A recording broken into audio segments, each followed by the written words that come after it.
wee natazie emechi ihe ọdịnala nwaanyị ewure bidozie wee sabazie n'ọnụ wee bezie wee yọba ya wee sị ya mgba ya gụsịsịba ndị ahụ dị n'ego ya. Ọ sịrị ihe ọ gụtara n'ụlọ ụka ha dị mmadụ 8 gụtakwa mmadụ na-abụrọ ndị ụlọ ụka ha na ndị ministers ahụ ya na ha nọ na prayer warrior na-edina nwunye ya na pastọ so edina nwunye ya. The ministers ahụ a na-afụsị ebe ya na ha na-eje ebu anya ekpere na ha nche na-edina eche nwunye anụ na ọ bụrụ na ha dineri otu ugboro n'ọnụ nwere ndị ọ gụtara na odinego nwunye ya ugboro 8 nwee ndị ọsịrị odinego nwunye ya ugboro 10 na nwaanyị ji ọnụ ya wee kwuo okwu ndị a niile wee gụba gụsịba ndị dinego ya na ọ gụtara mmadụ 10 ọ gụtara mmadụ 10 dinegoro nwunye ya ahụ na nwunye ya bụ onye jiri ọnụ ya wee gụọ ihe ndị a. Ndị be ihe na-emekwa na ekenekwa m unu biko unu first of all ekene m unu fu video anu nwere na ọkalịa nka ya bịa ka ntị unu the full complete video kunu the full gist because ihe anu na-ekwesị na your rise na sema determine onye nọ and your fall na sema determine onye nọ isi ndị eziokwu ka we brief unu ihe me na this video is all about one man in our real life story ọbụkwa story ha real life story. Ọ sị na ọ na-ejeta ụka na-emete ihe ọ nọkwa n'ime prayer warrior na-eme ihe niile ọ na-eme. He was doing well. All of a sudden obido daba. At the end of the day that he couldn't even pick up a penny. Ojue na chiata and Igbo na nwunye bụ nurse.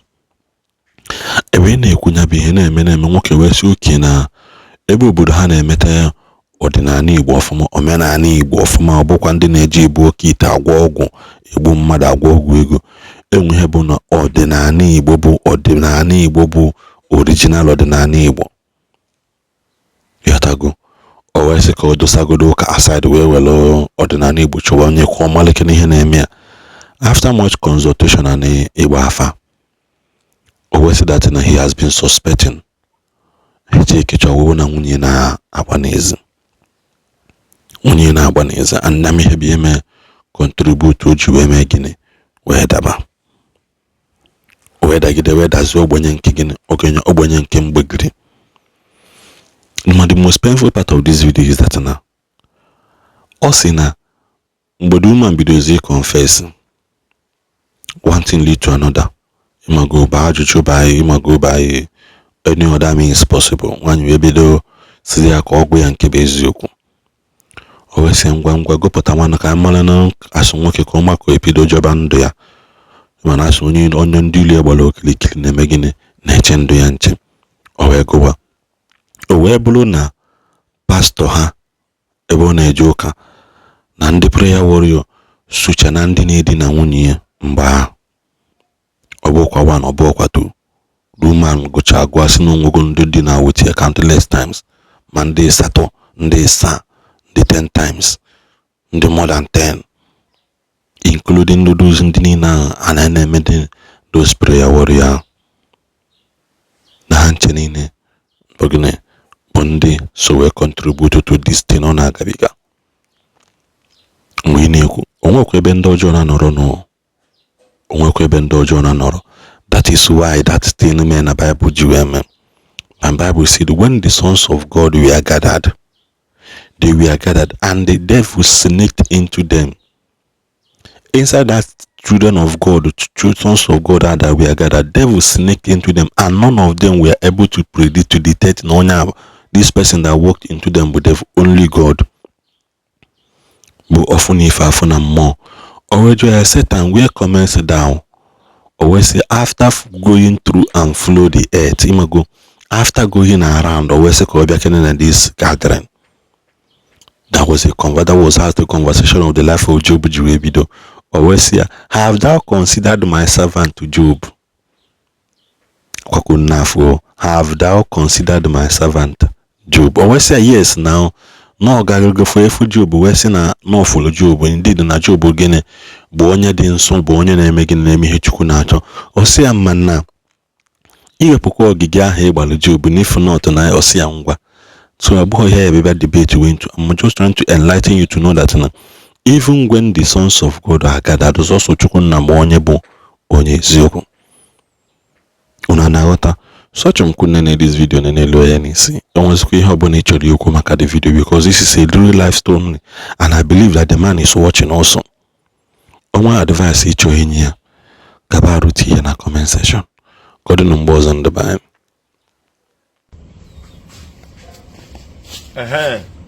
O nwere onye okwunoto move na ahụ. Yes. O nwere onye chọrọ advice. Onye a chọrọ onye ga-enye ya advice ma ọ bụ ntụziaka ka ọ ga-esi wee solve nsogbu onwelu. Kedu dị ha? Onye a bụ nwa afọ na Igbo be anyị. Mana ị ga-aga akpọ obodo ya. Mana onye anụnwa si na ọma mbala. Obodo m ga-akpọkọwa n'oso na ọma mbala. Ga-alụọ nwaanyị na ngalaba Enu Anambra ebe a nke gụnyere site na Ogbunike dem were bịaba n'okirikiri ahụ. Kedu ihe bụ isiokwu? Ọ bịara kọwatalụ m ihe a mana nye nwabe ihe ọ bịara kọwalụ m o nwere otu m ga-esi wee nyebe ya advice mana nkwucha mma gwa gị advice m nyere ya o mana o nidiri advice gụ vidiyo nwa mgbanye ya kịta onye ọbụla ga-aghọta ya mana ọ bụ site n'ihe i kwuru ka ọ ga-eji wee ma ihe ọ ga-eme onwe ya nke pụtara na n'ihe bụ isiokwu ọ bụ nwoke anụnwa sị na ya bụ na ya na n'obodo oyibo ya wee meta anata wee bịa nụọ nwunye ya. Nwaanyị ahụ ya nụ ebikwela na bedi naanị ihe o biri na bedi ya bụ 21 days di ahụ ọ lụrụ enwe accident duto na ya mabulu nwaanyị ahụ ya wee natakwazi ya wee mechaa bịakwa lụọ nwaanyị ahụ na nwaanyị ahụ mụrụ di ya otu nwa nwoke ya bụ ọ mụziri nwa ahụ ngwa ngwa di ya nwụchalụ o wee bịa mụọ nwa ahụ maka na 21 days ka o bigoro na ya marriage. Ugbu a ya baziri lụọ nwaanyị ahụ ọ mụkwara ụmụ nwoke na-abụ. Ọ sị na ya natara obodo oyibo na-azụ ahịa ọgwụ na Lagos na-aṅa ntị na ya rụrụ ụlọ na Lagos na ya na-agba moto na ya nwere ego mana ya nọkọtaziri wee chọpụta na ya na-adazi ada na ya na-anazi ana ya nọkọtagbozi nsogbu ewee si ebe dị iche iche wee bịakwute ya nke megidere na ya ji ụgbọala ya na-agba ụgbọala ya wee were ya wee gbuo ofu onye ndị na-akpụ isi naanị. Onye na-akpụ isi naanị ahụ o gburu bụkwanụ naanị otu nwa a mụrụ n'ezinụlọ ahụ. Ezinụlọ ha ewee gbakọọ na-ama ihe atụnyelụ n'oriri ya katamgbe ego nke dị over 7 million na ya rere ụgbọala ya. Na ya onwe ya bụ ya na-enyekwana m mkpesa anụnwa bụkwazi ofu nwa nwoke ka ya nwa bụ na onwe nya nwa n'obodo ya.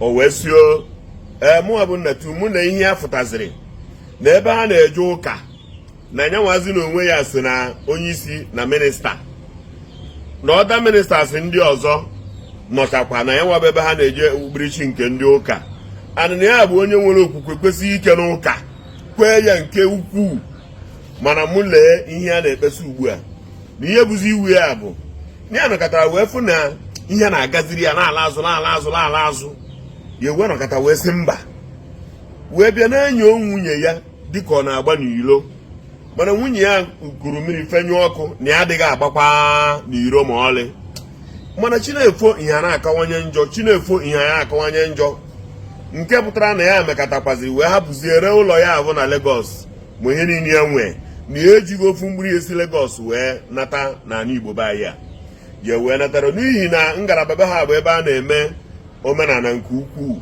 n'ọma mbala ahụ.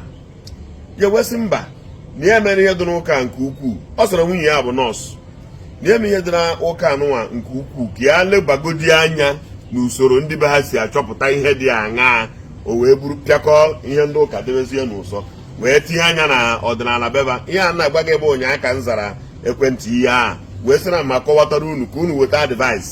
O wee sị na ya nọzi n'ime ebe ahụ na nchịkọta ewee jeme ihe ọdịnala ahụ ewee nyochacha bụ wee bịa chọpụta na nwunye ya na-agba n'iro n'eziokwu anọọ nya nwa bụ ihe emeli ya ji wee laa azụ wee nọ na ntaramahụhụ a na nwaanyị a chichetara ọmụọrụ na ụmụ na-abụ ya wee sio na ya wee wetuo arụ ana wee na-anya na befa o wee mee ihe ọdịnala na be ha o wee chọpụta na nwaanyị a na-agba n'ilo. nwaanyị ya wee mesizie wee bịa sabazie n'ọnụ. Cheta nọọsụ na nwaanyị a bụ ihe dịka aha ise maọbụ aha isii ka ya lụgoro nwaanyị ahụ. Ọ sị ha wee natazie mechi ihe ọdịnala, nwaanyị ya were bidozie wee sabazie n'ọnụ wee bịazie wee yọba ya wee sị ya wee sị ya mgba ya gụsịsịba ndị ahụ dị n'ego ya.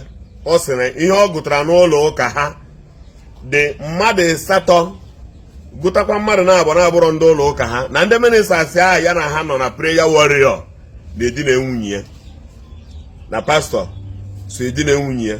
The ministers ahụ a na-afụsị ebe ya na ha na-eje ebu anya ekpere na ha nche na-edina eche nwunye anụ na ọ bụrụ na ha dineri otu ugboro n'ọnụ nwụrụ ndị ọ gụta na odinego nwunye ya ugboro 8 nwee ndị ọsịrị odinego nwunye ya ugboro 10 na nwaanyị ji ọnụ ya wee kwuo okwu ndị a niile wee gụba gụsịba ndị dinego ya.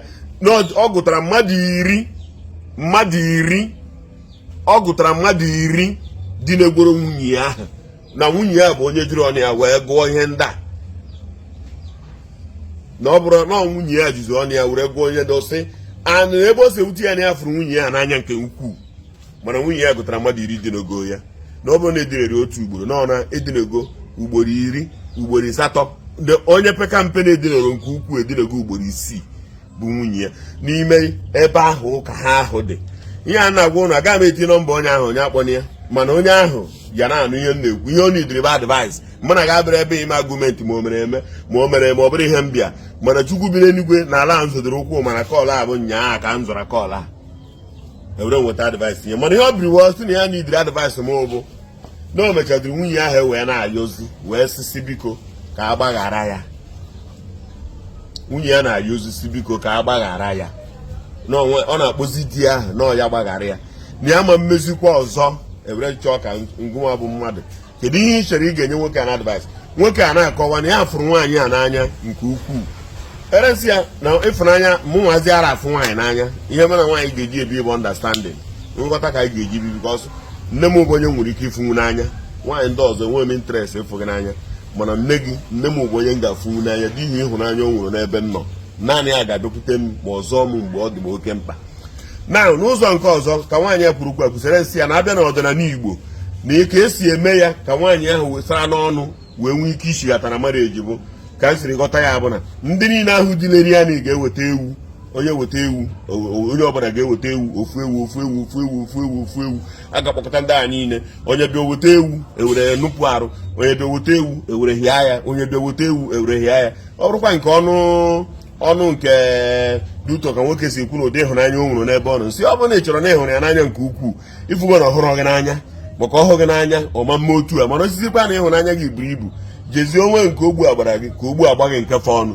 Mana ka ihe etu esi eme ya na be anyị ka o wee gaa bụ na-eme ya onye ahụ eweta ewu ya bụ na asara ọha ewu onye mere ya na aha ewu, so ya dị ya nakọta ndị a niile ga-ewetacha ya ewu. Mana ọ bụzi ya na ọsịrị ịhụnanya ya riri nke ya nabakwazi ụnụ ihe nyere ya na advice.